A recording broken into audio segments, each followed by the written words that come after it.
নমস্কার বন্ধুরা, আপনাদের সবাইকে নতুন একটি ব্লগে স্বাগত জানাই। তো আজকে আবার চলে এলাম আপনাদের সাথে নতুন একটি ব্লগ শেয়ার করতে। এই দেখুন, এখন বাজে প্রায় 9:30।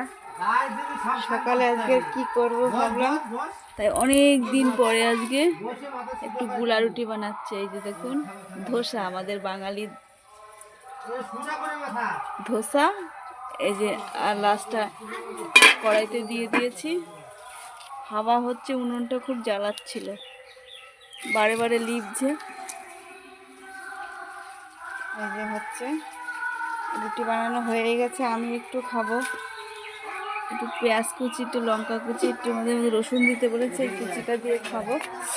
আর কালকে আমার ছেলে আর ছেলের বাবা গেছিল নবদ্বীপে আর মায়াপুরে, সেখান থেকে এনেছে এই যে কি বলবো, নবদ্বীপের লাল দই খেয়েছে, আর একটু রয়েছে, বলতে পারছেন আমি। যাই হোক, তো নবদ্বীপের লাল দইয়ের তো সবাই অনেকেই নাম শুনেছে, তা একটুখানি খেয়ে দেখলাম। তা দেখলাম যে তুলনামূলকভাবে আমাদের এখানের দইটাই আমার কাছে বেশি ভালো লেগেছে। ওই নবদ্বীপের লাল দইটা নামেই কাটলো, তো আমার ঠিক পছন্দ হয়নি। আমাদের এখানকার মিষ্টি দইটাই সুন্দর লাগে বেশি। তো ছেলে আর উনুনটা আবার লিবে গেল।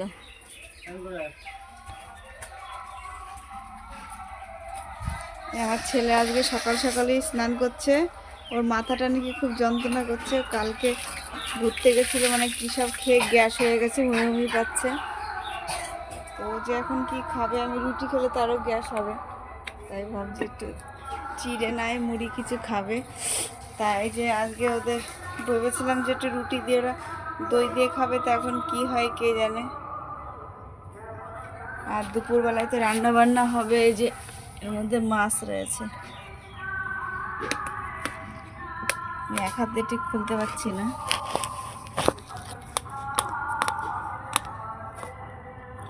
যাই হোক, এটার মধ্যে মাছ রয়েছে, এই মাছটা রান্না হবে। ছেলে এই যে পড়াশোনা করছিল, কালকে শোকেসটা একটুখানি গুছিয়েছি, শোকেসের ভেতরের জিনিসগুলো, তাই এত জিনিস হয়ে গেছে। আর আলনাটা গোছায় আবার অগোছালো, আলনাটাও গুছিয়েছি, কিছু কিছু সবে গোছানো হচ্ছে।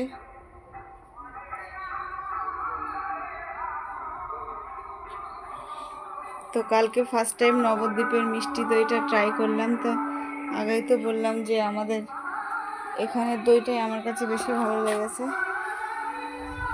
তো ছেলের তো স্নান হয়ে গেল, এখন খাওয়া দাওয়া হবে।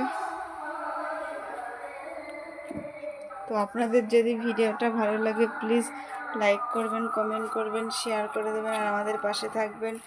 দেখা হবে খুব শীঘ্রই নতুন একটা ব্লগে।